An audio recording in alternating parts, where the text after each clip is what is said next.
بسم الله الرحمن الرحيم، والحمد لله رب العالمين، ولا حول ولا قوة إلا بالله العلي العظيم، والصلاة والسلام على أشرف الخلق سيدنا محمد وعلى آله وصحبه أجمعين. السلام عليكم ورحمة الله وبركاته. ازيكم يا حبايبي؟ عاملين ايه؟ وحشوني كتير من آخر فيديو أنا نزلته لحد دلوقتي. ومعلش ان انا بنزلش كل شوية فيديوهات غصب عني والله، لان انا رنان بنتي كل شوية بتتعب، واللهم لك الحمد. يعني الشتاء معانا من أول ما بيبدأ، لأنها عندها حساسية على صدرها، بتخليني مشغولة معاها أكتر الوقت. جايلكم النهاردة بوصفة حلوة. النهاردة معانا هنعمل إن شاء الله رز بلبن زي بتاع المحلات.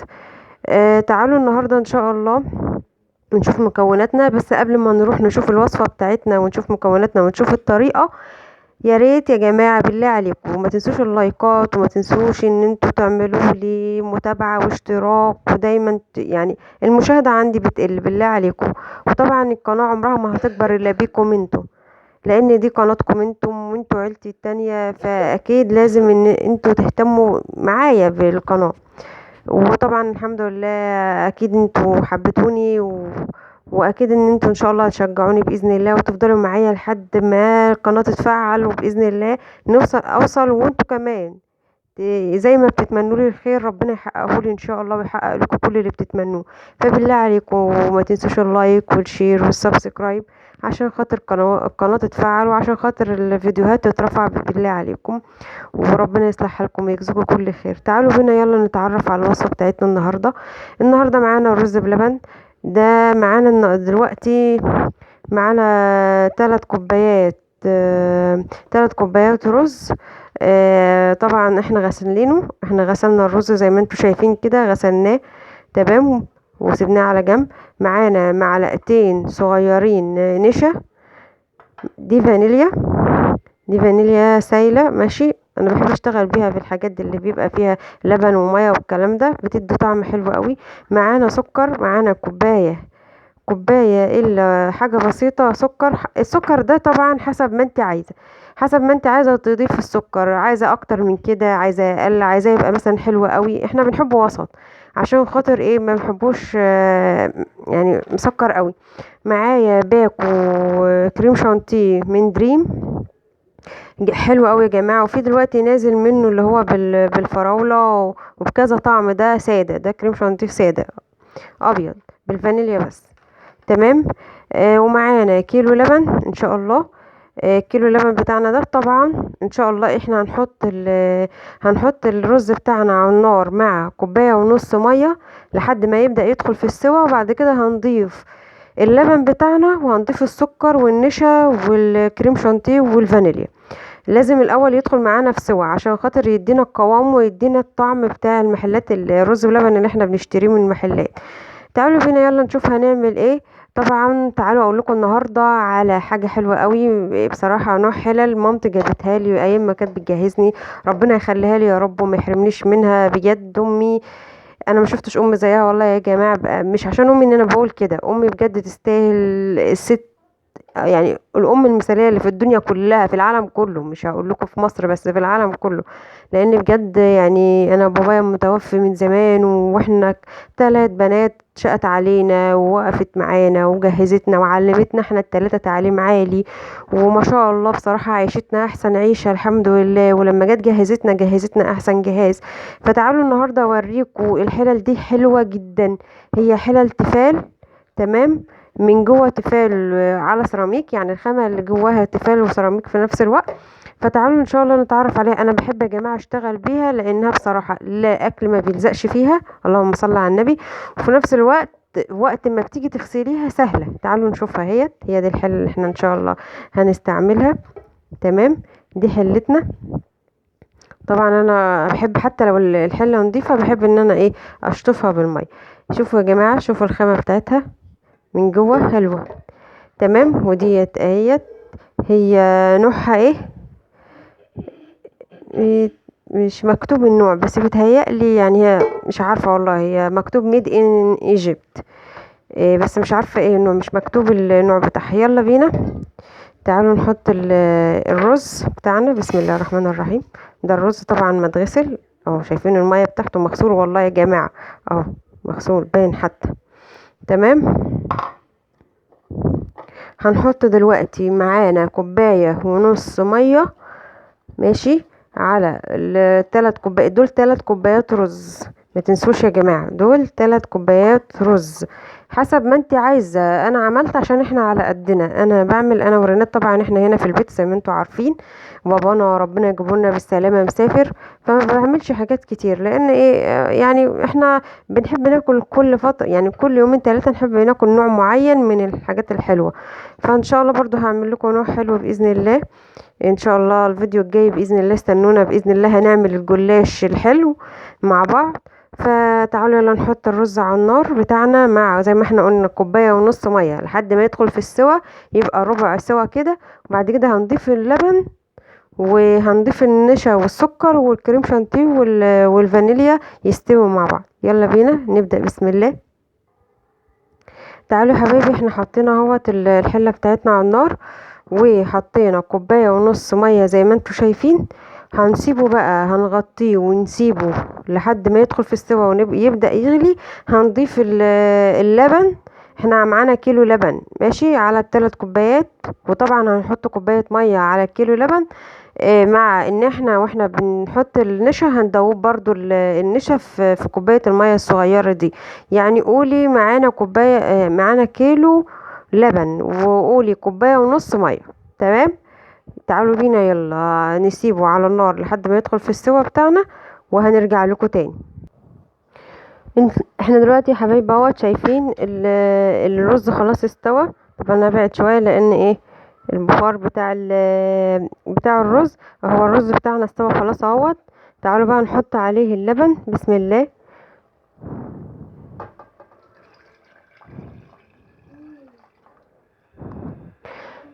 حبيت اقولك على معلومه، طبعا انا نسيت اقولها لكم.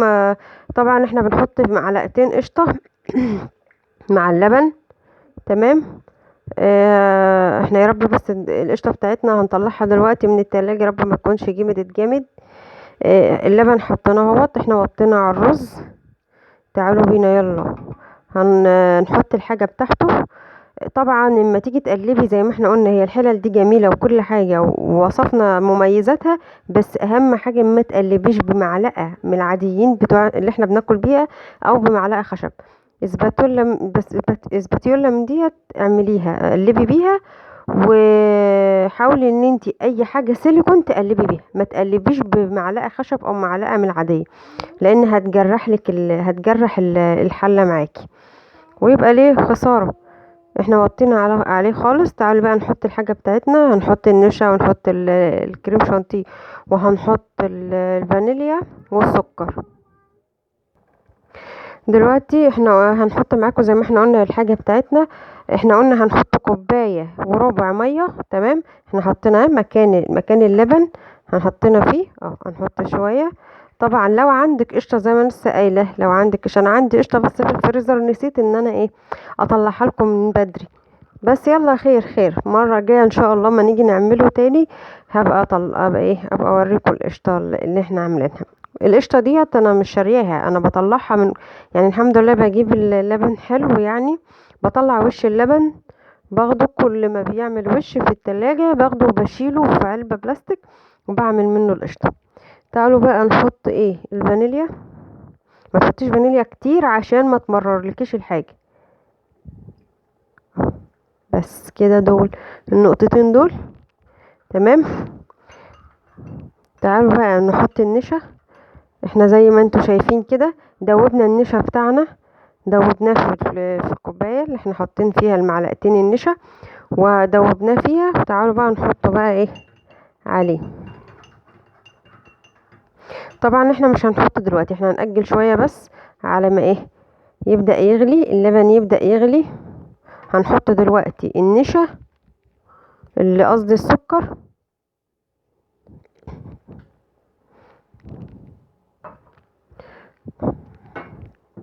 والله انتي حابه تحطي، احنا زي ما احنا قلنا حطينا كوبايه الا حاجه بسيطه. ممكن تحط كوبايه ونص، كوبايه وربع، يعني لو عامله كميه اكبر من كده حطي 2 كوبايتين 3 كمان لو هي كميه كبيره خالص، عن كده. حطي ما تخافيش، لان حسب الكمية اللي انت مستعملاها. السكر لازق في الكوباية. تمام. تعالوا بقى نقلب. احنا مستنيين اللبن لما يغلي. اللبن يبدأ يغلي ووطي عليه، يبدأ يغلي وتوطي عليه وتضيفيله، تضيفي النشا وتوطي عليه. بس احنا مستنيينه بس يغلي. لما ندوب السكر كويس، حاولي ان انت تدوبي السكر كويس، لانه بيبقى ايه، بيرسب تحت وبيبقى مكتل كده وبيرسب تحت. فحاولي ان انت تدوبي كويس قوي السكر.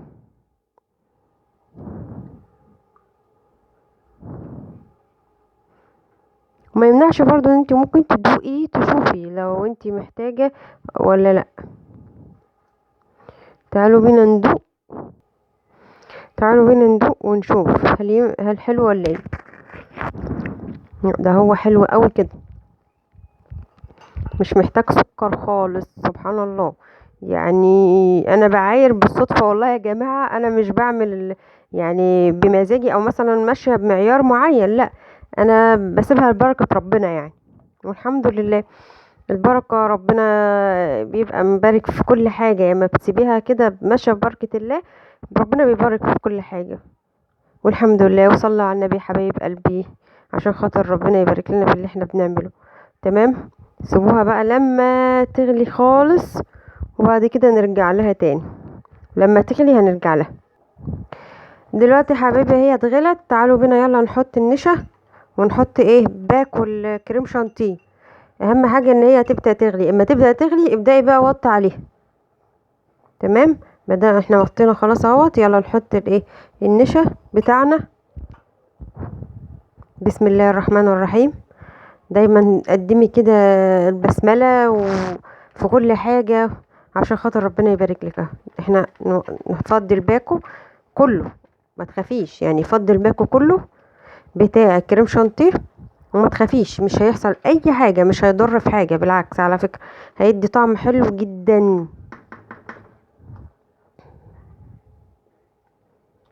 اهم حاجه تدوبيه كويس بس، عشان ما يبانش معاكي في الطعم، وما يبانش معاكي في التقديم وشكله. تعالوا بينا هندوبه ونرجع لكم تاني.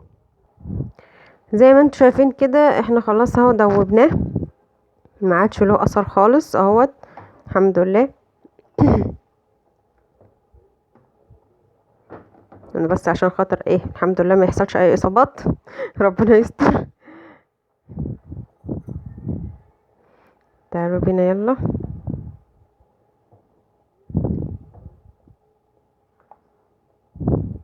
دوبي كويس. احنا طبعا موطيين عليه عشان خاطر ايه، يستوي كويس. بس قلبي بقى كويس عشان خاطر النشا اللي احنا حطيناه. تمام. لما نعدلها كويس.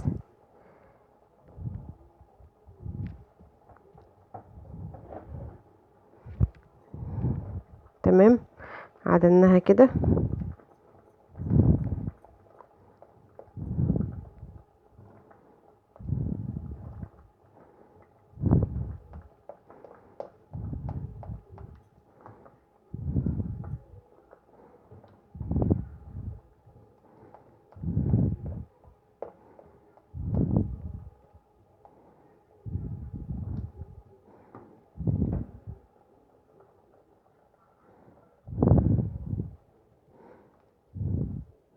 تمام. احنا هنسيبها بقى 5 دقايق على النار، ونرجع لكم تاني.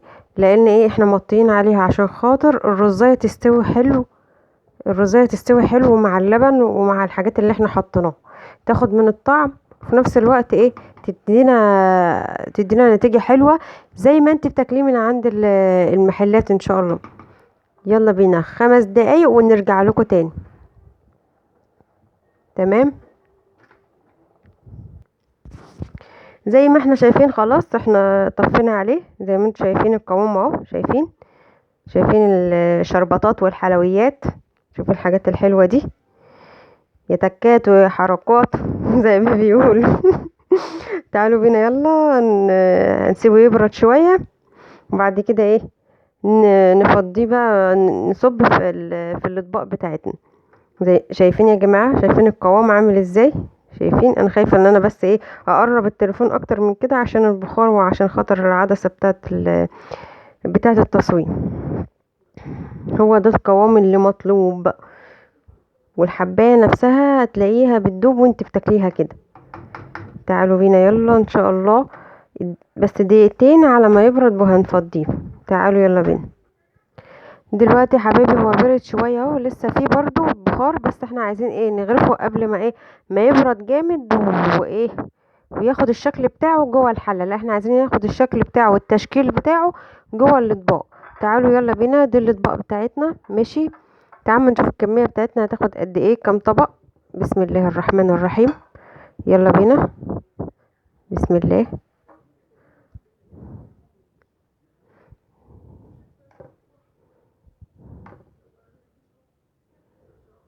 تمام،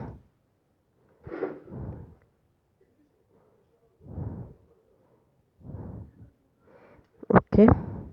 تعالوا نجيب الطبق اللي بعد كده. استر يا رب. ايوه،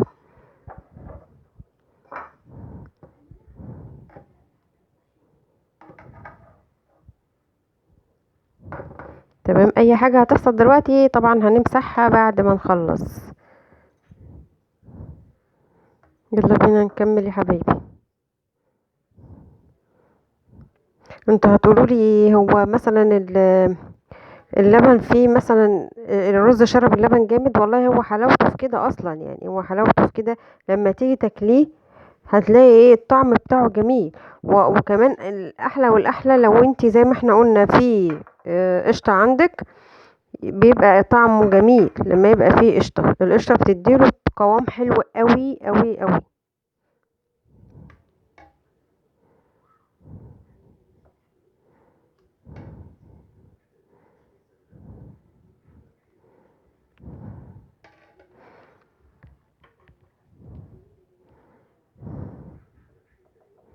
تعالوا بس نسوي كده في الطبق عشان يبقى ليه منظره حلو. تمام.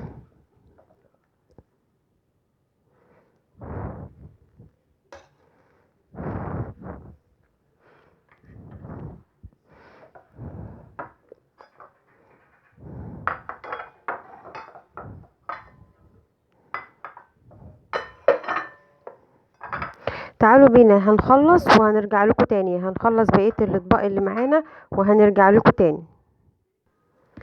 احنا جينا لكم تاني بعد ما خلصنا اهوت الرز بلبن يا جماعة اهو.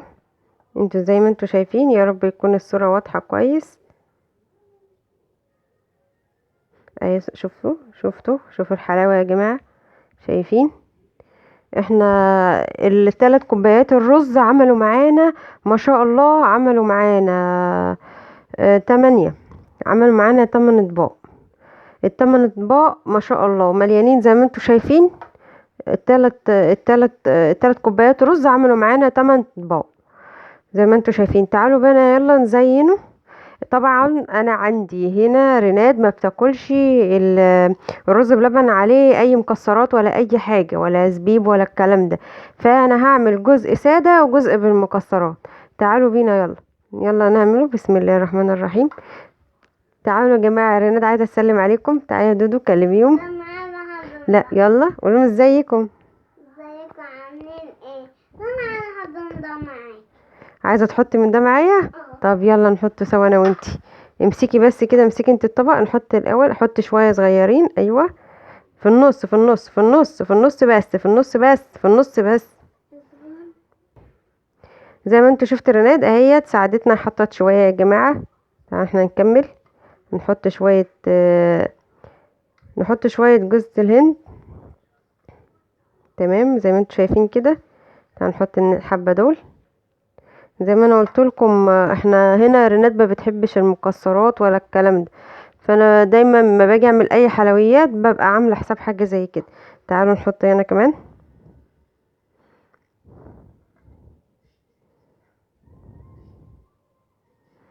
تمام.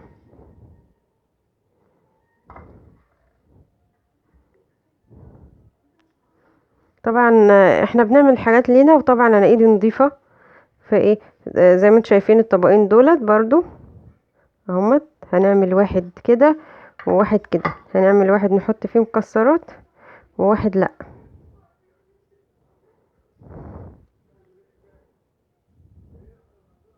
تمام، زي ما احنا شفنا كده معانا، زي ما انتوا شفتوا النهارده معانا يا حبايبي. النهارده كان معانا الرز بلبن، تمام، يتكاته وحركاته، وشفنا وسهل قد ايه وبسيط قد ايه في البنات اللي لسه داخلين على جواز جديد وما بيعرفوش يطبخوا او بيعرفوش يعملوا حاجة.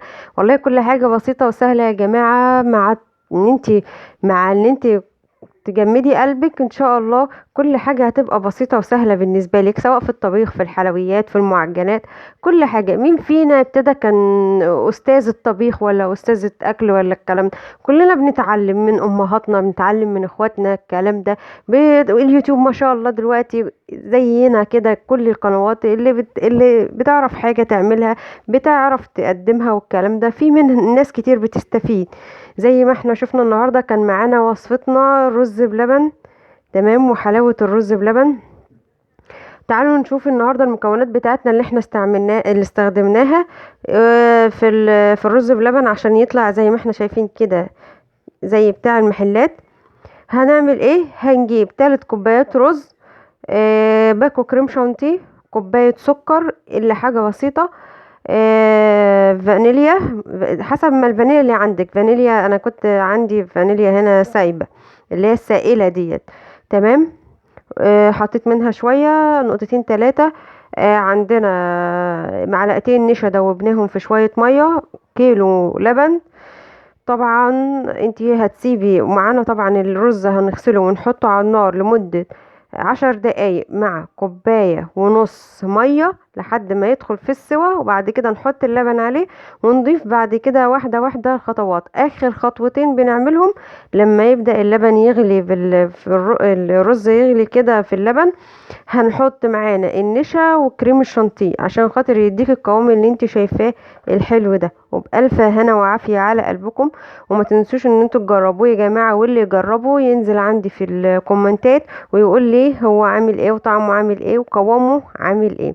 وبألف هنا وعافية ليكم وعلى قلبكم يا رب. وما تنسونيش في الدعاء اول حاجة، وما تنسوش ان انتوا تشتركوا في القناة عشان خاطر القناة تكبر بيكم، لان هي قناتكم طبعا. وهشرفني ان انتوا تبقوا موجودين معايا، لان انتوا طبعا عيلتي وحبايبي واخواتي. ما تنسوش اللايك والشير والسبسكرايب يا حبايبي عشان خاطر القناة تتفعل والفيديوهات تترفع وتتشاهد ان شاء الله عشان نسبة المشاهدة. وجزاكم الله الف خير، ويا رب اشوفكم على خير ان شاء الله في الفيديو اللي جاي على خير. يا رب ما يكونش حد عنده مشاكل ولا حد تعبان ولا حد زعلان، وان شاء الله ربنا يفرج كربه كل مهموم. واي حد زعلان يا رب ربنا يحقق له اللي هو نفسه فيه واللي عايزه. وطبعا بالسنة الجديدة دي تكون سنة خير علينا كلنا، على مصر وعلى الدول العربية. وكل سنة وكل الناس طيبين، وكل سنة وكل اخواتنا المسيحيين طيبين عشان خاطر العيد بتاعهم. كل سنة وانتم طيبين، ربنا يجعله عيد سعيد عليكم يا رب. وبألف هنا وعافية ليكم. النهاردة كان وصفتنا النهاردة الرز بلبن، واشوفكم على خير ان شاء الله في وصفة جديدة وفيديو جديد. في رعاية الله، مع السلامة.